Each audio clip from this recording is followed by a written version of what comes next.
Yeah.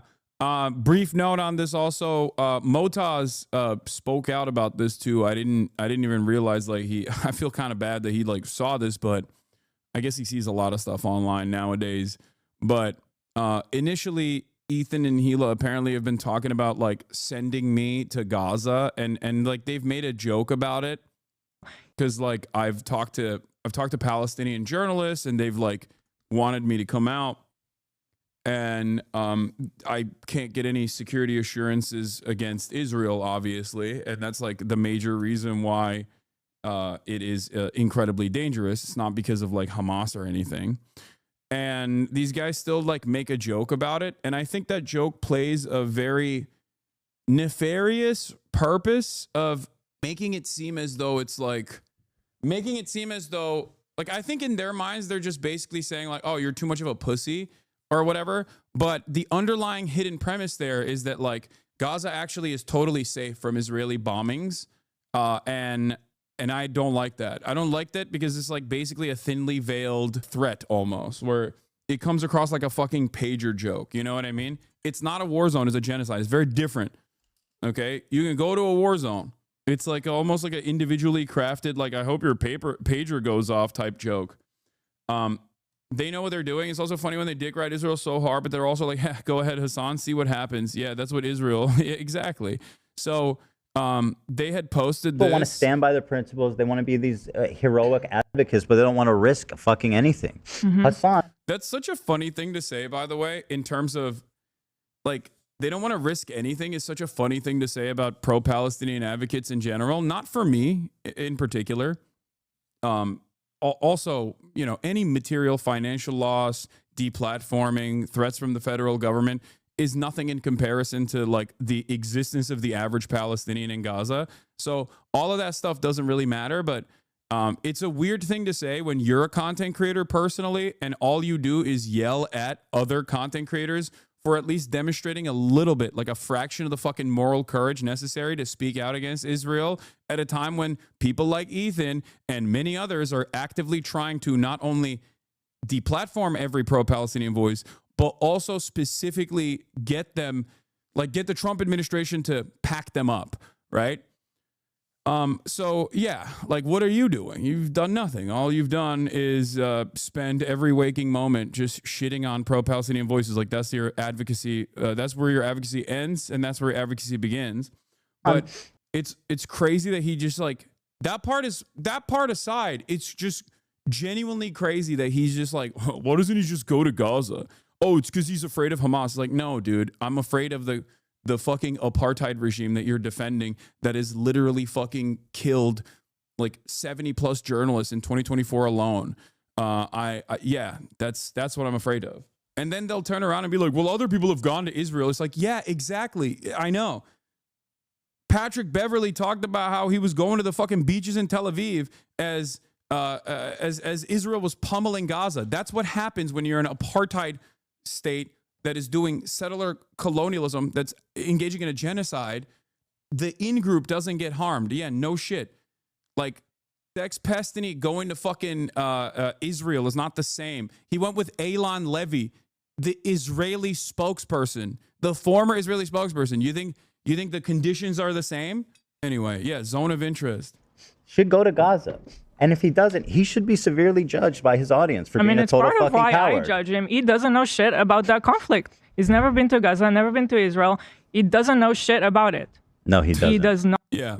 These people said Yoav Gallant was a good guy, by the way, like a couple of months ago, and then had to apologize in deep shame because everybody was like, what the fuck do you mean? He's literally a war criminal.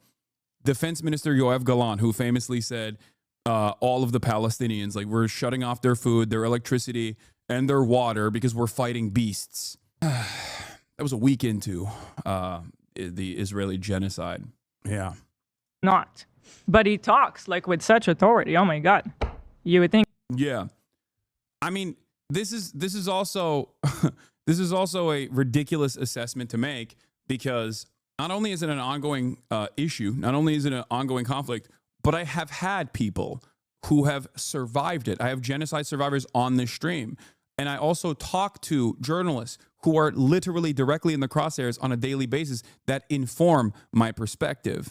So not only is it wrong on that front, it's also entirely stupid as an argument to make. It's like, okay, I know about the Holocaust. I didn't fucking visit. I didn't see it with my own 2 eyes, but I learned about it. I read about it. You know what I mean? Like, what a ridiculous statement. I know about the apartheid in South Africa. I wasn't alive when it was happening. Same with World War II, but it doesn't matter. You know, you can inform your perspective by reading and learning. And especially as it pertains to like ongoing genocide, ongoing conflicts in general, yeah, you can still get a pretty solid assessment on the situation, on the morality of it, on the ongoing conflict in general by, you know, talking to people that are there, journalists that are there, relying on NGOs that are constantly documenting these atrocities. I think he's been there like 5 times since October 7th. You sound like someone that needs to talk to Sam Cedar. Yeah, Sam Cedar, another one I'm ready to burn. They got smoke for Sam too? God damn. Anyway, I hadn't even seen that last part of this video. I said, God damn, these people are fucking unbearable. It's so strange that this audience thinks it's a fucking meme to go to Gaza. Are they not remotely curious as to why Western reporters can't get in? Are they aware of how many journalists Israel has killed? Is this all they do now? Is what I said. And I posted the Reporters Without Borders document on it. Journalists targeted, killed, newsrooms destroyed, internet and electricity cut off. 1 year in Gaza, how Israel orchestrated a media blackout on a region at war. And I also posted my interview with Motaz Azaiza, who is a genocide survivor. Like, this is a man who was a photojournalist from Gaza who escaped Gaza. So I have talked to people that inform my perspective directly. Like, I've hosted them. I've talked to them. I don't know why. Like, what have these people done? Like, it doesn't make any sense. And Motaz saw it, and he quote tweeted it. He said, I remember my conversation with Hasan when he hosted me in his house for an interview. I saw how much he was moved and wanted to learn more from the people who lived the genocide in Gaza. It's, of course, impossible for Hasan and others to enter Gaza because of restrictions from the Israeli occupation. The only way for the world to see and hear the truth is through the eyes of the Palestinians who document the constant Israeli crimes or lived under the occupation. We're all being censored or deplatformed some way. Thank you, Hasan, for refusing to be silenced by ignorant people. I hope one day we can welcome you in Gaza and in a free Palestine. Doubt that this will be mentioned on the H3H3 podcast in any capacity, of course. I'm sure that this was not mentioned in their subreddit because that would go against their we're pro-Palestine, but we hate everyone who's pro-Palestine position, you know?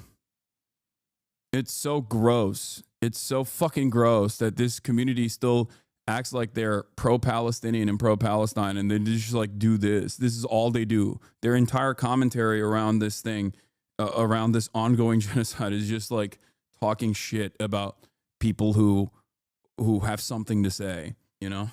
Anything that breaks away from this like carefully constructed narrative, this hug box that they've cultivated, is considered unacceptable. Like, let's not pay attention to it.